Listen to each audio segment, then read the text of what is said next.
how the actions of a narcissist mirror, or the methods mirror the methods or the actions of a child molester or child abuser generally.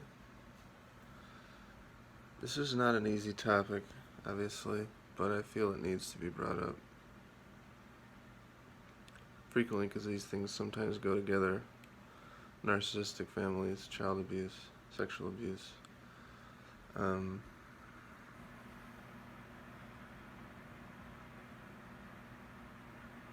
So whether it's the fact that you were raised by a narcissistic parent or whether you found a narcissist later in life and you were not raised in a narcissistic household, doesn't make that much difference.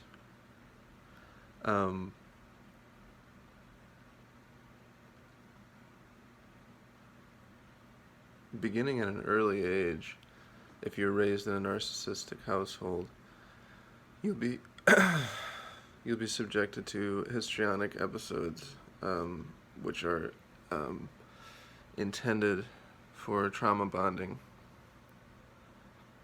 And it is similar to what a child molester does to a child, where they train the child to submit to their authority, frequently under the threat of some kind, whether it be violence or danger to a close family member or something like this. They do this, and this is called, child grooming or whatever, and it's grooming the child. This goes on with child sex trafficking or sex trafficking with adults even, that you are groomed to submit to the authority of the central pimp or the central leader, using trauma-based incidents, so that your identity basically gets formed under the you become a slave to this mentality of authority to this person. If you were a victim of this earlier on in life, it becomes more and more difficult to undo these patterns of abuse, and the more that you try to escape it, the more that the abuse continues to come down on you. And this is something that, if somebody's abused in childhood, other abusive people will key into this pattern, and they will also hit you on these trigger points or these key points to keep you in line, with the false identity, and most importantly, submitting and subverting your true self to this slave identity, for the sake of narcissistic supply, for the sake of control. This abusive pattern is similar whether there's sexual components to it or not, but it is trauma-based mind control.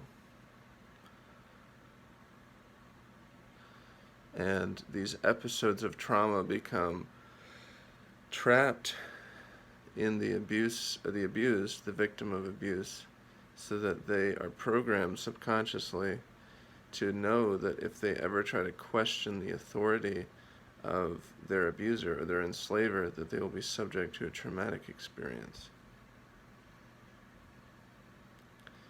And the degree to which this happens is just the degree to which, the programming is implemented, you might say. The degree of the extreme, to what degree it's implemented. But the self is subverted so that you'll be a mind control slave to the narcissist. And this is considered to be a form of parenting by the narcissist, and keeping you under their thumb so that the truth is never exposed. They are never exposed because it is always about them, not you. You are just an instrument or a tool for their fulfillment of this narcissistic supply. So that's how the activities or the methods of a narcissist mirror the methods or the implemented techniques of a child molester. And sometimes the two can go together more frequently than you might imagine.